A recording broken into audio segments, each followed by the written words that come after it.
What is going on, everyone? My name is Boyd and I am back with some more Age of Mythology Extended Edition action. Spawning in the bottom of the map in the blue color playing Ra is Be Nice. He has a little bit of a shortening thing at the end of his name, which I'm not going to attempt to describe to you because it's FFS, and if you don't know what that is, Google is your friend. I'm not going to go ahead and say it. His opponent today in the top of the map, going by the name of Dodger in the red color, playing as Gaia. The map is Marsh, and this is a special game if you could not tell by the description. This is Funday Monday. Today for this Funday, the rules were pretty simple. You're only allowed to build myth units. Myth units is the only thing you had the option of playing this against someone else who was partaking in Funday Monday, or you had the option of playing a random people. It didn't matter which way you were going to do it. I don't know what to say else about it. You could build villages, you could use your villages to attack, you could build towers with your villages, you could do whatever you want. There were a bunch of different strategies available. I put the post on RTS Sanctuary and it got a fair bit of activity in terms of people strategizing about this, but I didn't see too many people actually giving this the best of goes there. However, these two players did choose to do this thing. We have a Gaia player, Dodger. I don't exactly know what level these guys are. It doesn't particularly matter. This is just about fun. We see Gaia's Forest getting invoked here. God powers were a way to beat your opponents as well, so it would have been cool to see some, I don't know, some fast heroic ancestors, serpents, Scorpion Man rushes, or maybe even someone just fooling around and just do a Pegasus rush just for the heck of it. That would have been hilarious to watch. Yeah, I don't know. I don't know what else to say. We see the villagers just gathering some food here. We see the monument up. We see some villagers gathering gold. Uh, Depending on what you do as a Ra player or um, as a Gaia player, the certain amount of resources you need and don't need apply. Um, let's say you're doing a Sphinx rush, or you're doing like a Sphinx just combination. You don't need wood for anything other than mining upgrades, and that's it. You don't need to build wood. Simple as that. So you get your 350 wood for your mining upgrade, however much you really need, and then you go from there. I mean, you need another 50 wood for farmings if you're going to do that, but we're just messing around here. So the idea of only building myth units is actually something that is pretty interesting. It's much more of a play on the hilarity of it. If you can ever beat your opponent using only myth units, then you are the king in terms of making your other person feel humiliated. You lost to nothing but myth units as a piece of paper flies off my desk and jumps into my hand randomly. In any case, we do see the temple going up for Be Nice, the temple also going up for Dodger. We can see that the upgrades for hunting dogs have gone for Dodger. Dodger also looking to go, actually I don't even know, I can see the resources here. Looks like Dodger's looking for the classical age. We have an idle villager here, unfortunately. And yeah, just to continue talking about all the different myriads of strategies you could have done, the most hilarious thing I think that probably would have worked would have been something like Uranus, maybe spamming Prometheans with all that other stuff, and then he goes to the heroic age and starts making behemoths. Something like that would have been hilarious. You continue on to Zeus doing Minotaur strategies, Hydra strategies into Colossi. Something like that would have been crazy. All of the other crazy things could have happened. We see a second temple going up before any more monuments. I do believe that the most effective strategies that I conceived when thinking about this set of constraints to playing the game was the Sphinx sort of play with Ra, or Centaur Strangle into Hydra play, which would have been perfectly viable as well in a real game. It kind of works to a degree if you're playing against someone who doesn't have that good of an access to myth units. So Zeus and Ra, top tier gods in this constraint.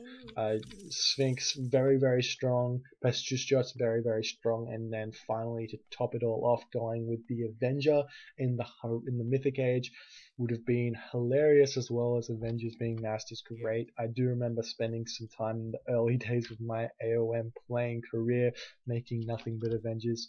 Such a good unit, such quality. We see Bast is the god of choice for Be Nice Dodger going through the other god, Leto. So we see Leto, so he's going to be building some of them automatons, and we're going to see some Sphinx from Be Nice. Extremely not standard at all, because this is all about fun. We can see the very inefficient use of his villagers, however, using all 14 on one granary here is not the best way to use your villagers.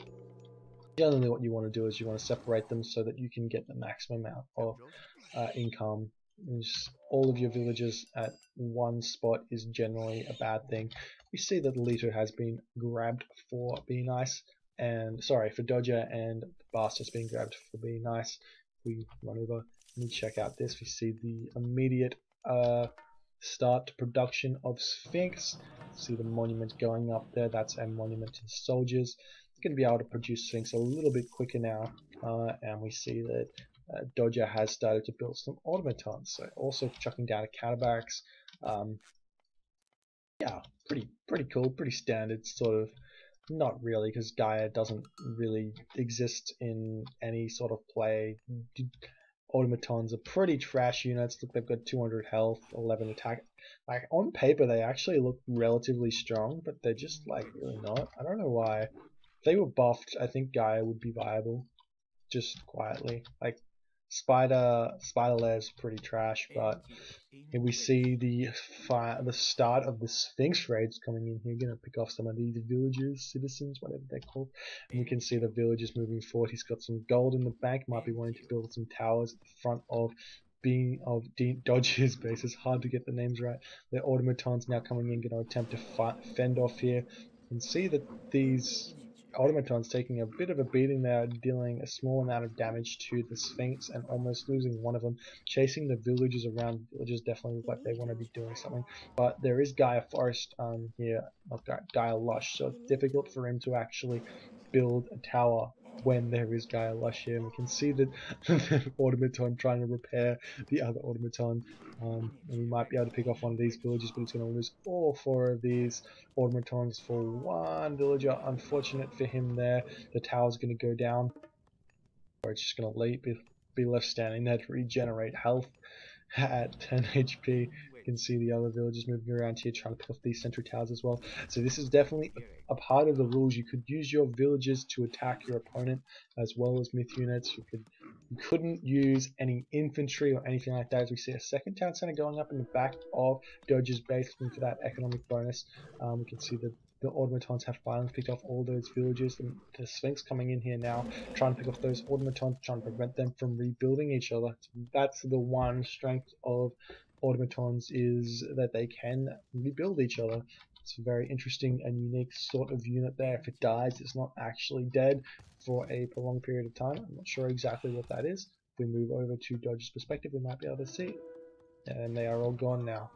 So there is a time limit that you need to repair them by. You'll see more of these automatons coming out here. The Sphinx really dealing with them quite nicely. This strategy extremely effective against the Gaia player here. Spider Lair going down there, not going to be all too strong here to stop these Sphinx, considering Spider Lair only kill human units. That would be far too strong if they were they killed myth units as well, perhaps. You can see a bunch of these idle villages here, and we can see that more Sphinx coming out here. We see the Monument to Priest going up, Monument to Pharaoh. Need to get that favor income coming up. It is 8 minutes into the game, and there is, I'm gonna put a secret out there, that there is a strategy that you could get 5 monuments out and have a 7-minute advance time on this map specifically. I can see another temple going up for Dodger. Dodger really wanting to keep that automaton coming through. The catapult's not going to really be enough to pick off the Sphinx. We really need to heroize those if you want them to deal with the Sphinx well enough. You can see a watchtower going up in the face of Dodger. Being nice, being relentless with this Sphinx pursuit. He's moving in here trying to pick off this temple, stopping that production line from Dodger. Dodger really struggling here. The town center though going up at the back going to allow him to continue to produce those villages. All of his villagers getting pulled off the line here, don't know exactly what they're going to be doing, and those Sphinx, now Cryo Sphinx, are really powerful there. If we jump over to the unit loss tab here, we can see that Dodger losing 300 worth of food and 765 worth of gold with 50 fader, and Be Nice only losing 150 food worth of units so far. That's 3 villages. These Sphinx have been doing work, absolute work. We jump back over into the resource tab just to see what's going on a little bit easier there. We see there's Pharaoh coming down. I hope he's not planning on using that to attack, because that would be against the rules. You're allowed to use your Pharaoh to defend but not to attack. Hopefully he does only use that for empowering and not for anything else, otherwise will be an invalid use of stuff. He is using them to re-heal, so that's good. See these catapults now coming in trying to pick off the watchtower of Dodger. The Sphinx picking off the other tower over here, and gonna need to see the Sphinx to move in now and try and prevent his towers from going down. He's got a couple of villages here which can finish building off this watchtower. You can see the Sphinx actually picking off these catapults quite well, but whenever the Sphinx uses his special ability, some of that area of effect that it does deal actually deals to the tower as well. It's not a lot, but it does happen. These villages now getting picked off. We see a Terma coming out here, and it's going to get picked up pretty much instantly. There you can see that Sphinx doing a ridiculous amount of damage here. Now the Sphinx just absolutely huge here. Need to get them out of the tower fire though, because they will start to die. When you're doing this sort of strategy, losing units is not the aim at all. We can see that the hero timer finally getting built there, but getting picked up instantly by the watchtowers there. And the other Sphinx, Cryo Sphinx, running around the back here, and we can see that again the monument to God's getting built now, so that's the most favor you can gain. You can also empower these to get a faster sort of empowering rate, faster favor rate, income, all that good stuff. You can see the mana getting picked off here. Do have access to both the early god powers here, the eclipse, the rain. Use rain to get some more food to rebuild these Cryo Sphinx, maybe even pick off this town center. Counterbarracks going down for Dodger, and hopefully again, oh no, he attacked this Terma. He did it. I saw you. You attacked the Terma with your Pharaoh. I guess we have to sort of say, okay, we'll give it to you. You did like cheat a little bit there, using that priest to deal that 1 damage to that Terma there, but the victory was yours. Be Nice. Thank you for at least participating in this challenge here. If you're still tuned in, I want to give you a next week's challenge, stolen directly from Day 9 himself. This is going to be the rule. The rule is going to be as follows. You are only allowed to build 1 unit. That's it. I'm going to say that's it. It's not that. That's it. You're allowed to build workers and 1 unit. So at the start of the game, you have to type in chat.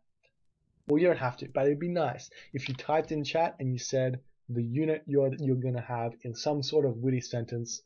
Unfortunately, chat doesn't save through here, but you know, whatever. 1 unit you're allowed to build, and you have to just win with that 1 unit.